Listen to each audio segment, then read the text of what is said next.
নমস্কার বন্ধুরা, কিভাবে চিংড়ি মাছ দিয়ে কুমড়া ডাঁটা দিয়ে রান্না করতে হয়। আমি এখানে কুমড়া কেটে নিয়েছি, ডাঁটা কেটে নিয়েছি, কাঁচামরিচ দিয়েছি।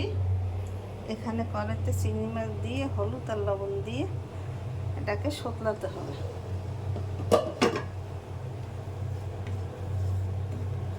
দুই মিনিট পর ফিরে আসছি। 2 মিনিট পর ফিরে আসছি। চিংড়ি মাছ আমার শোতলানো হয়ে গেছে। এখন পরিমাণ মতো জল দিয়ে দেবো।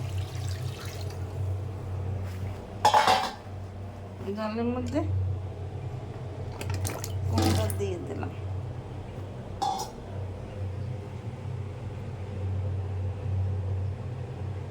কুমড়ার মধ্যে আধা চামচ হলুদের গুঁড়ি দিয়ে দিলাম।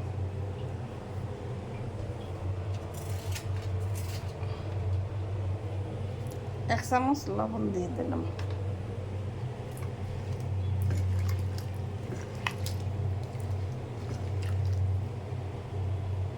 ঢাকনা দিয়ে ঢেকে দিলাম। 2 মিনিট পর ফিরে আসছি।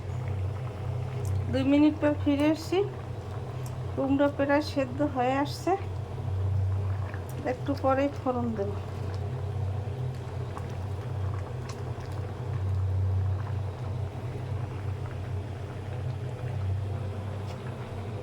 ঢাকনা দিয়ে আবার ঢেকে দিলাম। 2 মিনিট পর ফিরে আসছি। 2 মিনিট পর ফিরে আসছি। আমি এখন 1 টেবিল চামচ কুমড়ো চিনি দিয়ে দিলাম। এখানে আমি তেলে সরিষা দিয়েছি, তেলে ফোড়ন দেব।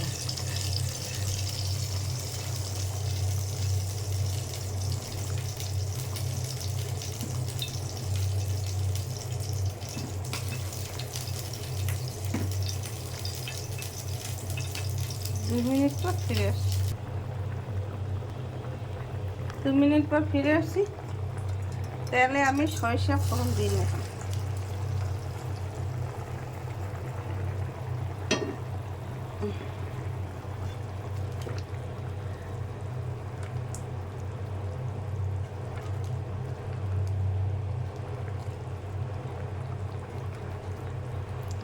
মনটা যদি না থাকতো আমার কিছুই মনে পড়তো না। মনটা যদি না থাকতো আমার কিছুই মনে পড়তো না। এই মন তবে কেমন করে কেমন কেমন করতো না, আর তাকেও মনে পড়তো না। মনটা যদি না থাকতো আমার কিছুই মনে পড়তো না। চোখে বোঝাই সে কি বোঝে, দিক দিক তাকে খুঁজে। চোখে বোঝাই সে কি বোঝে, দিক দিক তাকে খুঁজে। মনটা যদি না থাকতো আমার কিছুই মনে পড়তো না। এই মন তবে মনে করে কেমন কেমন করতো না।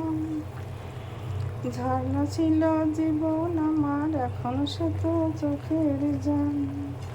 ঝর্ণা ছিল জীবন আমার, এখন সে তো চোখের জল। আমার হয়ে কাঁদে, আমার হয় যে প্রিয় পাখির ঘর। কত কি যে মনে করা, কি জানিলে মনে করা। কত কি যে মনে করা, কি জানিলে মনে করা। মনটা যদি না থাকতো আমার কিছুই মনে পড়তো না। এই মন তবে মন করে কেমন কেমন করতো না। আমার কুমড়া রান্না হয়ে গেছে। আপনারা এইভাবে ঘরে তৈরি করে খেয়ে দেখবেন। সুন্দর সুন্দর ভিডিও পেতে আমার পাশে থাকবেন। লাইক কমেন্ট শেয়ার করে। ধন্যবাদ।